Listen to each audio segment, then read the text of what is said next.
La menopausia ya no es lo que era. Una mayor información ha hecho que se deje de estigmatizar un proceso que anteriormente costaba bastante a quienes lo padecían. De este modo, ahora mismo unos comprenden más y otras asumen bastante mejor. Para hablar de este tema, saludamos ya a Patricia Navarro y también al doctor Néstor Herraiz. Muy buenas tardes. Buenas tardes, Silvia.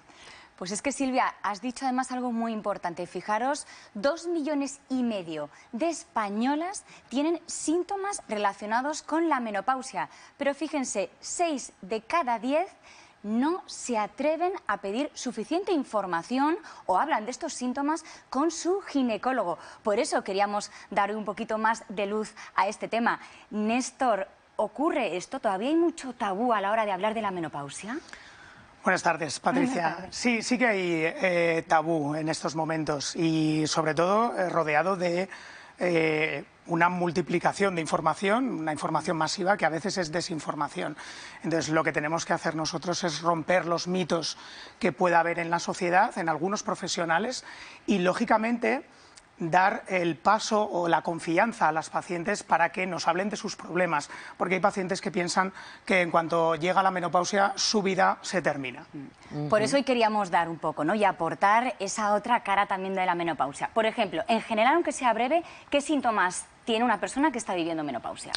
Bueno, fundamentalmente cuando cesa la menstruación y se llega a ese diagnóstico de menopausia de forma definitiva, hay muchas pacientes que en esa transición, en esos primeros años, pueden sufrir sofocos, nerviosismo, cambios de humor y todo un cortejo, efectivamente, de que su concentración no es la misma, pierden fuerza, pierden vitalidad, pierden líbido y además pueden engordar y su metabolismo cambia. Es decir, se transforman o pueden transformarse tanto emocionalmente, físicamente, mentalmente. Hablamos sobre todo de un tratamiento físico para paliar unos síntomas físicos que evidentemente están ahí, pero posiblemente para lo que no se está mentalizado es para los síntomas psíquicos, para darnos cuenta realmente de que no acaba nada.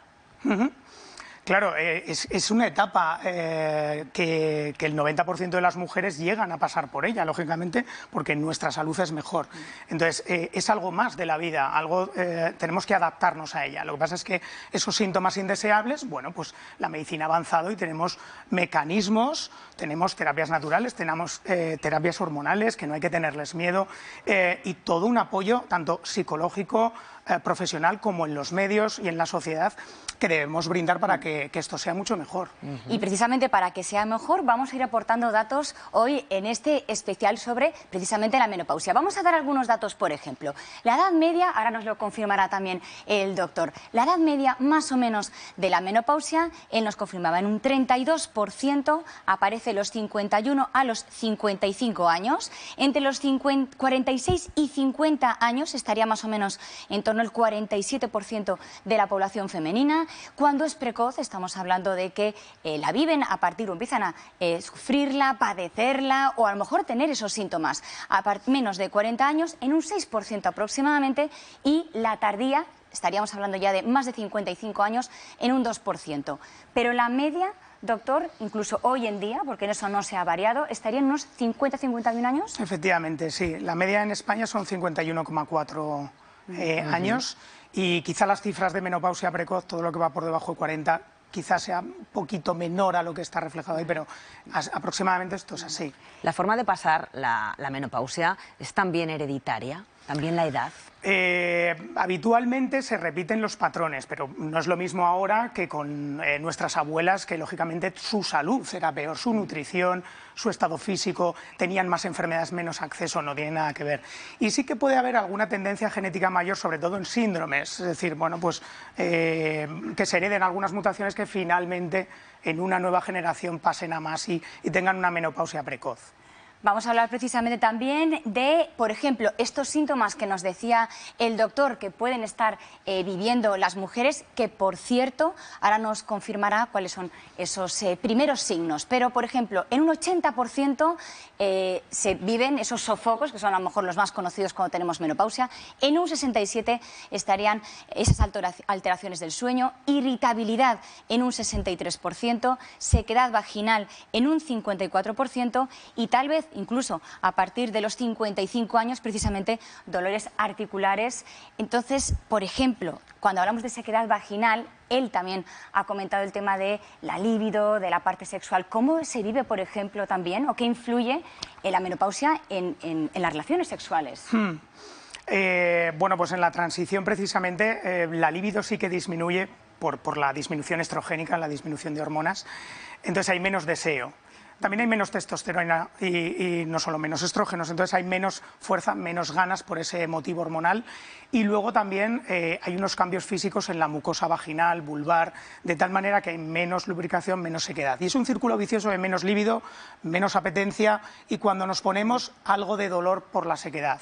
O incluso algunas pacientes, incluso en una etapa de menopausia profunda, pues mayor sequedad, atrofia vulvovaginal profunda y dolor importante, de tal manera que no hay manera de salir del círculo vicioso. Bueno, pues precisamente hablábamos al principio de lo importante que era poder cambiar de mentalidad en este respecto y de cómo había evolucionado el concepto social en los últimos años respecto a la menopausia. A ello contribuyen proyectos como el siguiente que les vamos a presentar. Les vamos a presentar ahora a Aoife McGale. Ella es una educadora que está trabajando en Menopausia en Positivo. Muy buenas tardes. Hola, buenas tardes. Aoife, ¿en qué consiste Menopausia en Positivo? Menopausia Positiva es un proyecto de educación y empoderamiento para la mujer en edad de premenopausia y menopausia. Sobre todo va dirigido, me imagino, a esa primera menopausia, a la de las más jóvenes. Correcto, sí, sí. Surge además la idea del proyecto cuando yo escuché por primera vez la palabra perimenopausia. Al enterarme de lo que era esta etapa, me di cuenta de que yo llevaba ya 12 meses con síntomas que encajaban a la perfección con estar en esa etapa inicial de la transición. Cosas como alteraciones en el sueño, había notado cambios en los ciclos menstruales también, una fatiga y una ansiedad también por cosas pequeñas que no era propia, ¿no? de mí. ¿Cuál era su objetivo cuando empezó con este proyecto? ¿Qué le mueve a hacerlo? Bueno, yo soy de Irlanda y la información que yo investigaba era sobre todo del Reino Unido y de Irlanda. Y me di cuenta que aquí en España había muy poca información y poca información actual y atractiva para las mujeres de 40, 50, 60 años, ¿no? Entonces, quería ofrecer información para que las mujeres podamos tener recursos y herramientas para afrontarnos a esta etapa vital de la vida. Aoife, la mentalidad de las españolas y de otras europeas no tiene mucho que ver. ¿También es diferente a la hora de afrontar la menopausia? Bueno, cuando hablamos del Reino Unido, es el líder en este tema de la menopausia ahora mismo.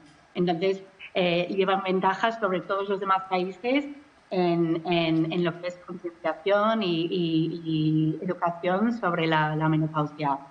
Yo creo que va cambiando todo esto. Hay proyectos aquí en España interesantes para ofrecer mayor divulgación sobre la premenopausia, la menopausia, la posmenopausia y es un tema en auge. Creo que vamos a ir teniendo cada vez más información y más opciones. Bueno, Aoife, pues muchísimas gracias por atendernos, pero sobre todo por la aportación que has hecho a este campo. Gracias. Vosotros. Pues gracias precisamente, Silvia, a toda esa información que cada vez estamos teniendo. Sabemos que el ejercicio y la actividad física ayuda también a pasar por esta etapa. Así que hemos querido conocer el caso de algunas mujeres que la están viviendo y que hacen, entre otras cosas, por ejemplo, pilates, que les ayuda y beneficia a vivir la menopausia. Escuchen. Me aporta ese equilibrio de saber controlar la tensión, los nervios, el estrés. Sobre todo en esta edad, pues flexibilidad, conoces tu cuerpo, descansas mucho mejor a nivel mental, pues también te proporciona pues mucho bienestar y sobre todo pues eso, que para los huesos y para todos que va fenomenal todo lo que sea moverse, y esto es un deporte pues muy completo. Y entre otras cosas, también es muy importante, Silvia, la información para que no se produzca esto, la hormonofobia. Doctor, estamos viendo, hay como una fobia también a pedir información sobre esto, por lo que supone, pero muchas veces es por esa falta de información. Sí, hay una falta de información y una desinformación, es decir, información falsa. Y está instalada en nuestra cultura desde hace años por algunos estudios que han sido mal evaluados o mal refrendados, que ahora estamos intentando darles la vuelta. Es decir, las pacientes piensan, primero, que su etapa no tiene solución cuando vienen los síntomas, cosa que es falso, y segundo, piensan que la terapia hormonal puede inducirles fundamentalmente cáncer. Hay una asociación mínima de riesgo efectivamente continuado. Lo que tenemos que hacer los profesionales es informar bien y saber a qué pacientes le podemos dar, que la mayoría pueden efectivamente tomar esos tratamientos o administrárseles y beneficiarse de paliar esos síntomas y precisamente ahí incluso llevar los siguientes años mejor que nunca en el caso de quizá una prevención de riesgos cardiovasculares, osteoporosis, efectivamente. Bueno, estamos hablando, doctor, de los beneficios que puede aportar en esta etapa el ejercicio. Uno de los que mejor sienta a quienes están pasando por la menopausia es el pilates, y nuestra compañera Yolanda se ha acercado a conocer un poquito más este deporte. Durante la menopausia los médicos recomiendan hacer ejercicio, pero claro, ¿cuál es el ejercicio que más conviene? Sabemos que, por ejemplo, los ejercicios de fuerza ayudan a la osteoporosis, pero nos hemos venido a un centro de pilates para que Ana, buenas tardes, nos diga qué beneficios tiene este deporte para las mujeres con la perimenopausia o con la menopausia. Pues mira, el pilates ya de por sí es una disciplina de educación tanto física como mental que ayuda a todas las personas. Luego, en momentos de la menopausia en la que las mujeres estamos atravesando cambios vitales muy profundos, pues la disminución de la masa ósea, estados de ansiedad que están muy vinculados a lo que es el cambio vital, pues aporta muchísimos beneficios. Entre los beneficios físicos que aporta, fundamentalmente, es lo que acabas de decir, es esa fortaleza de la propia musculatura. El Pilates de por sí ya trabaja siempre con unos ejercicios, con un método muy claro y muy conciso sobre cómo aplicar la propia fuerza y cómo aplicar esos apoyos que tienes en tu centro vital, que es el core. Y eso ayuda, claro, a que todos los músculos estén más potentes, estén más fuertes. Trabajamos siempre desde los músculos más profundos. Entonces, eso que hacemos gana la musculatura, gana la elasticidad, previene mucho las caídas porque ganamos mucho la agilidad y también esa flexibilidad y ese entender qué es lo que ocurre dentro del cuerpo. Ayuda también al insomnio que se produce muchas veces por esa fluctuación de los estrógenos. Exacto. No solo educa físicamente al cuerpo, sino que también educa físicamente a la mente, porque realmente hacemos una escucha muy profunda al cuerpo. Estamos en armonía siempre, lo que es el movimiento, con la fuerza, pero con esos elementos tan instintivos que tiene cualquier persona, y la mujer en estos casos, que es con la respiración. Entonces, en la respiración encontramos ese punto de equilibrio que nos ayuda a un bienestar emocional, a un bienestar físico, a un bienestar mental, que nos hace, pues eso, descansar mejor y combatir esos ciclos que tenemos quizá de ansiedades o posibles depresiones que nos pueda traer la menopausia. Pues muchísimas gracias, Ana. Es verdad, el Pilates requiere una concentración y un trabajo del cuerpo de manera integral que nos puede ayudar mucho, especialmente, como hemos escuchado, en esta época de la menopausia. Y entonces puede que muchas mujeres ahora que están viendo el programa digan, vale, ¿y cuáles son esos primeros síntomas que puedo tener y que me den de alguna manera el aviso de que puedo empezar a tener una menopausia o en 1 año o en 2 años o precoz? ¿Cuáles son estos, doctor? Esa es una de las preguntas fundamentales cuando acuden a la consulta, y es que bueno, el tener un ciclo alterado, un mes que no venga bien la regla, no significa que vayamos a tener una menopausia ya, 43, 44 años, bueno, eso pasa con más facilidad. Entonces, cuando ya hay una tendencia, cuando esos ciclos se alteran muchos meses seguidos, cuando tenemos una edad más o menos compatible, y fundamentalmente si los ciclos son muy largos, falta la menstruación en 30, 40, 60 días varias veces, ahí podemos pensar que en una media de 2 años podemos tener una menopausia, es decir, un cese definitivo de la menstruación, con analíticas compatibles, con algunas alteraciones hormonales y también ecográficamente algunos signos de agotamiento del ovario. ¿Acudimos al médico cuando pasan este tipo de cosas o lo sufrimos en silencio, como se suele decir en casa? La gran mayoría todavía sigue sufriendo en silencio porque le da miedo efectivamente que, bueno, que tengan que sufrir, que es lo que han heredado culturalmente, que alguien no sepa entenderlas porque ellas están acudiendo por síntomas, que alguien les ofrezca un tratamiento que en realidad va a tener más riesgos y que su familia, sus amigos o la sociedad no va a estar de acuerdo. O sea, tenemos un montón de información confusa y eso es donde nosotros, precisamente vosotras y nosotros los facultativos, tenemos que incurrir. Hemos hablado del ejercicio, de la prevención, estamos hablando también de la nutrición. Es muy importante también alimentarnos bien, también nos dará pautas el doctor, pero vamos a hablar precisamente con una nutricionista que también nos da algunas pautas. Los cambios radicales que sufren las mujeres provocan que afrontar la menopausia sea un desafío para ellas. Cambio en la distribución de la grasa corporal. Entonces, en las mujeres se empieza a depositar la grasa en exceso a nivel abdominal. Suelen ganar peso y perder masa muscular. Por eso deben incluir en su dieta alimentos como lácteos, pescados y vegetales de hojas verdes. Entonces habrá que a lo mejor ajustar las calorías y reducirlas porque estamos diciendo que hay un menor gasto energético por esa menor masa muscular. Mantener una dieta rica en calcio y vitamina D es esencial para la salud ósea y el ejercicio físico también es fundamental. Insistir en el ejercicio de fuerza, porque muchas veces mandamos a los pacientes a caminar, a que está muy bien, a hacer deporte, a hacer bicicleta, pero es importante el ejercicio de fuerza. Habría que hacer un mínimo de 3-4 sesiones a la semana de ejercicio de fuerza, que puede ser con unas pesas, o sea, con unas mancuernas, con una cinta elástica. Al adoptar estas medidas, las mujeres podrán afrontar la menopausia con mayor comodidad y bienestar. Siempre es importante la nutrición, doctor, pero sobre todo en esta época. ¿Puede marcar la diferencia? Nutrición y ejercicio sí que marcan la diferencia. De hecho, ya no solo en la menopausia, sino en la medicina en general se está dando una importancia vital a la nutrición y al ejercicio físico diario en sus amplios espectros. La nutrición y el ejercicio deben ser más estrictos precisamente en esta etapa. Precisamente las mujeres cambian su metabolismo y lo que les costaba perder antes, ahora tienen que hacer un esfuerzo de una dieta mayor, muy estricta, y también efectivamente hacer más ejercicio.